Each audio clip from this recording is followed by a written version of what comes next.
Okay, as you know, there are many different ways to achieve the same goal. With bound buttonholes or tailored buttonholes, you have a patch method that uses lining, usually a stiff, silky organza, but something stiff is easier. It gives you structure and is crisp when you turn the lining in to the inside of the project. But I'm going to show you two different ways, and ultimately you're getting the same effect. You're trying to get a little tiny rectangular window with a clean faced edge or lined edge. And we're going to do that by stitching this lining to the good side of our garment. So take this sample for instance. Let's say this is the front. Oops. Let's say this is the front of our jacket, right? We're only working with one layer. We're only working with the very front. The facing hasn't come into play yet. We finish off the back of the buttonhole with the facing after this is completely constructed on the front. So I've interfaced the back of my sample so I have some good structure to work with. Remember the types of interfacing that we've talked about. This is the fiber web type. It is not too desirable because it gives like almost a crunchy effect to the face of your garment. See how it sort of bends and creases a little bit? The good stuff to use that gives a more flexible look but while still giving you some stabilized structure is the knit type. So you can actually see the knit foundation of it as opposed to this fiber web type. But I'm just using it on this sample because it is just that, a sample, and I can get rid of this yucky stuff. So the first one I want to show you is the proper way. It's going to be lining this tiny little square that we're creating. So it'll be just an empty negative little square space. And then the welts, the lips of the actual buttonhole, is formed by these two pieces, which we'll get to. First off, find the placement of your buttonhole. You have to know the size of your button to do this, and how many buttons you're going to use, and where your center front is. So imagine our center front's right here. We have 1/8 of an inch extended past center front of our buttonhole. So it would look something like this when it's finished, and our buttonholes would be right here if this were center front. But we're just working with a single layer. So I found the placement. I have two right here because I'm going to do two different types. The placement that you pick on the face of your garment, you have to align it with the shape that you've drawn out, that you've chalked out for your little window that you're creating. And you have to draw both on. So get the placement on the garment and then draw out, chalk out whatever is necessary for the type of material you have.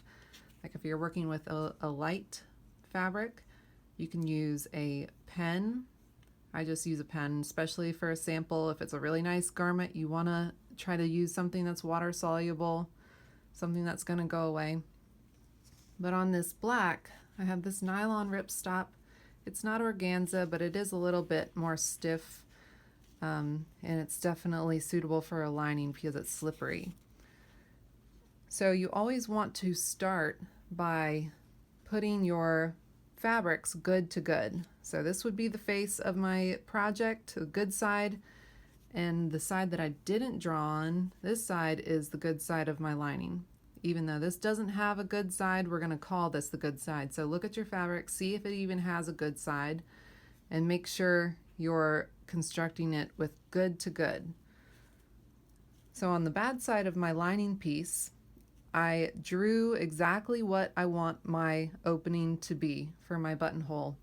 And for this sample, it's going to be a full inch length in button length, and then an eighth on the double for the welts, the lips. So that's going to give us a total of 1/4 of an inch. So my rectangle reads 1/4 of an inch tall by 1 inch long. The next thing you want to do is pin that square directly on your placement of your garment, the buttonhole placement. So that takes a little bit of maneuvering, and use some delicate pins if you have smaller ones. But just keep on looking under the lining to make sure you have a good placement of it, and it's on the right grain, and it's horizontal, it's straight with everything, and it's exactly where you want it to be. So I'm gonna pin mine just a little bit away from the actual shape, so I can keep them in while still sewing the shape in. Now I want to take this to the sewing machine and get a really tiny stitch started. Try to use thread that matches your material, obviously, and start in the center of one of the long lines. Okay, so you're going to take a really tiny stitch, start either on this one or here, and go all the way around, and then come back around to where you started and overlap a few stitches just to lock that stitch in. You're not back tacking anywhere, you don't want that bulk. Okay, so let's stitch that in and then we'll come back. Okay, now we have our perfect little rectangle stitched exactly on the rectangle that we chalked in, 1 inch long times 1/4 high, tall, however you want to call it. And a good way to ensure that your lines are going to be parallel is to count the stitches that you make on the short side. So I did 3 stitches from the bottom line to the top line, and I know to do the exact same for the other side. Now we need to cut our inside of our rectangle to release and create an opening to put all of this toward the inside of our project. And you need to do the typical center cut with a Y at the end, or a triangle at the end. And we're working with a really small space here, so try to be generous with these triangles. The smaller they are, the harder it is to manipulate and pull. So you don't want to go too small. 1/4 of an inch should be the smallest that you go. You need really small nips and really sharp. And you can do this from the front or the back if that's easier. Sometimes that's easier to see if you draw it with just a pen. I start in the center and try to cut through all the layers.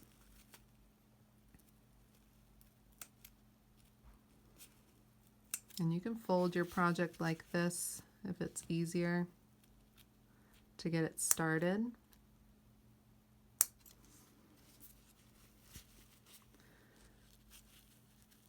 And then cut directly to the triangles that you drew in and stop.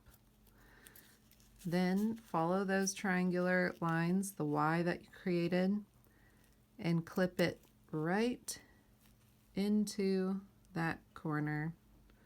Super close without going past your stitch. Very important. And do that same thing for all 4 corners.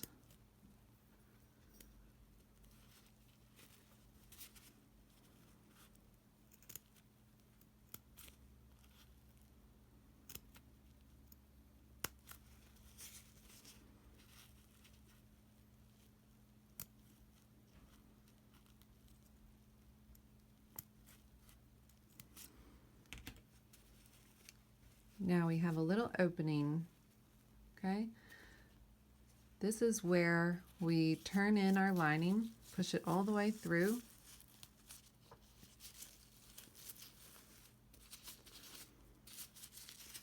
You see why we did that good to good, right? And this technique can be used for so many different things. When you're making a bag and you want to have a zippered interior pocket, you would do the same exact thing for a zipper opening. And that would be considered your bag, pocket bag, and you would apply your zipper to this by top stitching it all around and then put on the other side of your pocket bag and you would have a zippered pocket. That can be on the exterior as well. It doesn't need to be just interior like I said. Okay, so see how that creates a nice clean finished off window. That's a nice little house for our welts to go in. You do need to iron this really well. The pieces are small and sometimes linings are acetate or polyester, so be careful with the heat on the iron. But just make sure you're pulling it as much as it can go. You don't want to see this lining from the front, as good as you can get it. A good way to make it less visible is to use a lining that's exactly the same shade as your face, as your self fabric. So I'm going to iron that real quick and then we'll get to the welts. All right, we're all ironed and really flat, nice and crisp. Now the lining, the corners of your little window, it's hard to avoid these little tucks or little creases in the fabric at the corners. That's pretty typical, and it's usually from not clipping all the way to your corner, but it's almost better to, well, definitely is better to err on clipping less than too much, but just try to get as close as you can and then it will eliminate those creases more. But they don't show, so it doesn't matter too much, just as long as the exterior looks as pretty as possible. And we can barely see the lining from the front side, which is optimal. Now, this patch method is best for using woven material that has a really loose weave. So this wool does not have loose weave, so it wouldn't need this technique, this patch method technique to do this welt, this little tailored buttonhole. You can do this with a much simpler technique. So to get your welts, this is very easy. This is another trick that's used in a lot of different applications. This is simply two pieces that are sewn together in the middle. And the reason why we do that is to create a seam holding the two pieces together right in the center without them moving around. So you would just lay your two pieces of fabric good to good, chalk in a line and baste it by hand or machine, really large stitch, and then you fold them over each other to their respective sides. So these are two pieces, two layers flat, good to good, and then you fold them to their respective sides and iron it so they're real nice and flat. Then you have your two welts formed and they're stuck together perfectly, so you don't have to worry about them moving around. Now you do want to worry about the pattern in your weave. Whatever fabric you're using, be intentional with how you're lining up your buttonhole welts, and be sure to do this good to good, so the good side would be showing on the front of your buttonhole. Now we're going to position this just directly behind the window opening. We're shooting for centered on either side of the buttonhole like this, and obviously centered the opening where the two welts are going to open from each other. We want to be very horizontal, perfectly horizontal and centered. So even all around. Once you find that even position, pin it in place. Start with pinning it top and bottom because we need to work with the sides first. Okay, so right there is our little tailored buttonhole, our bound buttonhole. So the first thing we need to do is secure the triangles on the side. And you do that by lifting up both sides one at a time, but either side of your project, looking at it face up like this. So you can access the triangles just by flipping it over, and there's my little guy. Now you can pull this gently, pull him so he's flush. You can make that short side of your rectangle real flush and nice and flat. So give him a gentle tug, make sure he's fully extended. Now you're going to sew through all layers, your triangle, the lining, and the welts, okay? So take it to the machine and give a really good back tack 3 or 4 times over that little triangle without going into that initial stitch. You do not want to go past that. You want to keep it within the seam allowance of your triangle. Get close to it, but don't pass it. So do the stitches right here and on the other side. And you can reposition your pins if they're in the way. Just take them to one side or the other so you can fully fold your project back. All right, so stitch those together and then we'll do the final stage of stitching the top and bottom seam allowance. Okay, our triangles are stitched down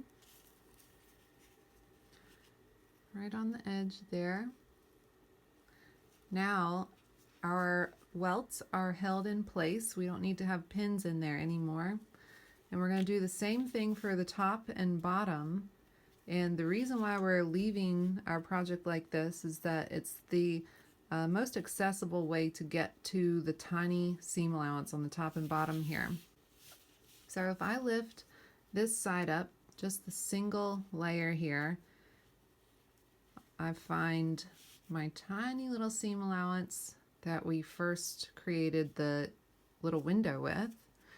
And I want to do the same thing to all layers. I want to catch this, the top, the lining, and the welt. And again, you're not passing this stitch. You're not going into it.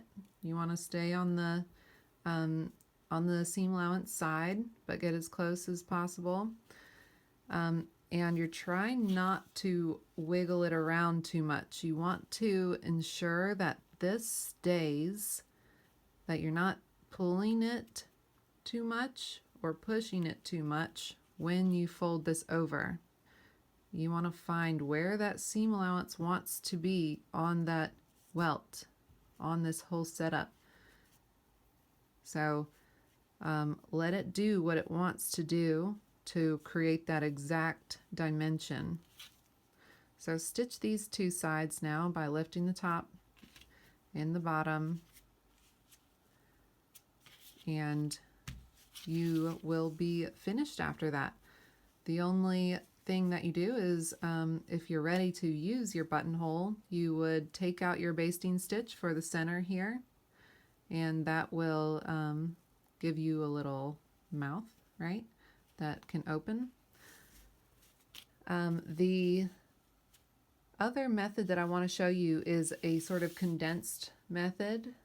How you do that is by, instead of using this lining piece, you're going to use just the self fabric, a piece of that, or whatever fabric you want to use for the welts. So this fabric is this dark navy wool in the gray. I want to create some welts with this print fabric, and I chose this because it's sort of lighter, but it has a lot of stiffness to it. And we're going to do the same exact thing. We're going to create this clean little window by placing our sample piece right on our buttonhole placement, and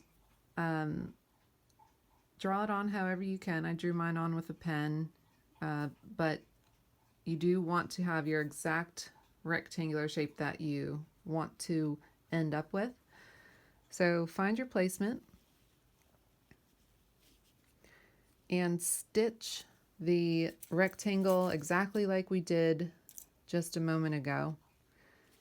Okay, so we've stitched that triangle the same that we did last time with a tiny stitch, and starting in the center of one of the long sides, continuing all the way around, and going over again where we began our stitch, so it back tacks it right in the center there.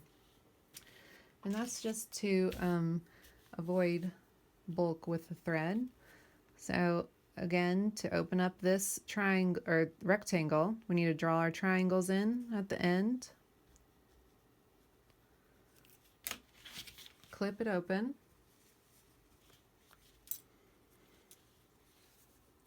Being extra careful because it's hard to fix when you clip through a corner. You have to do some hand stitching potentially if it's bad, and even then it doesn't really fix it that well.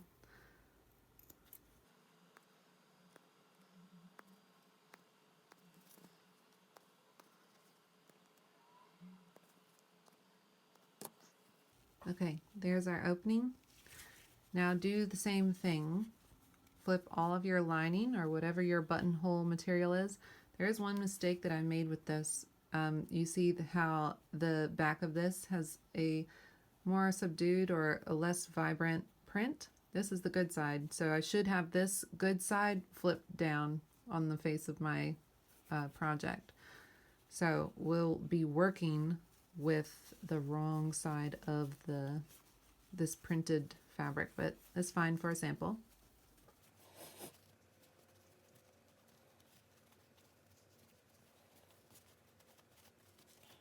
Okay, so we've created our little window.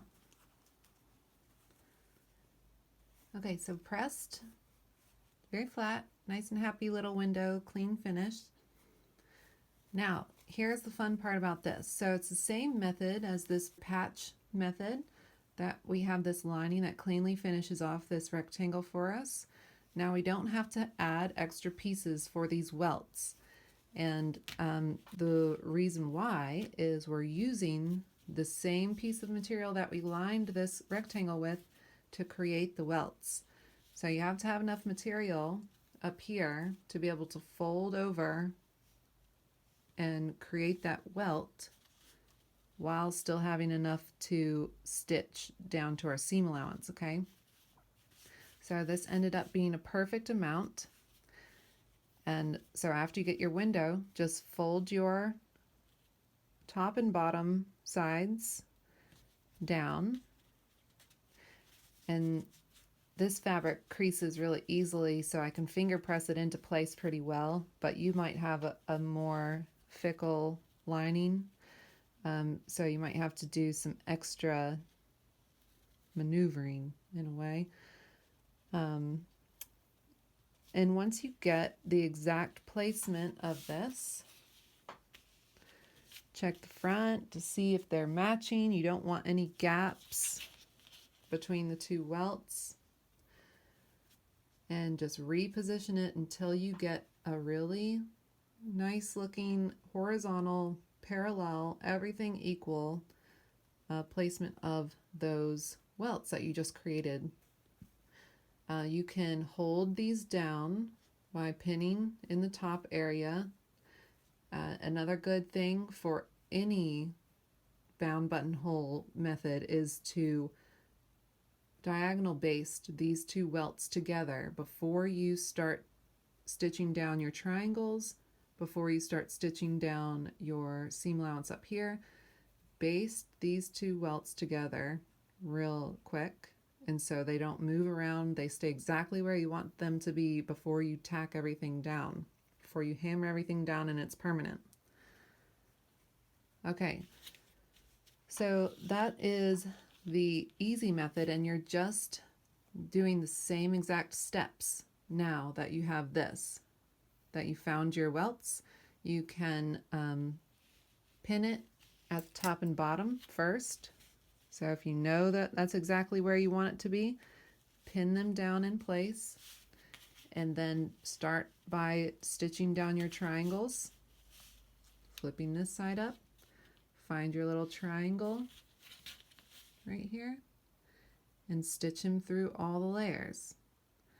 Give them a little tug so you know that it's going to be a clean corner on the side there.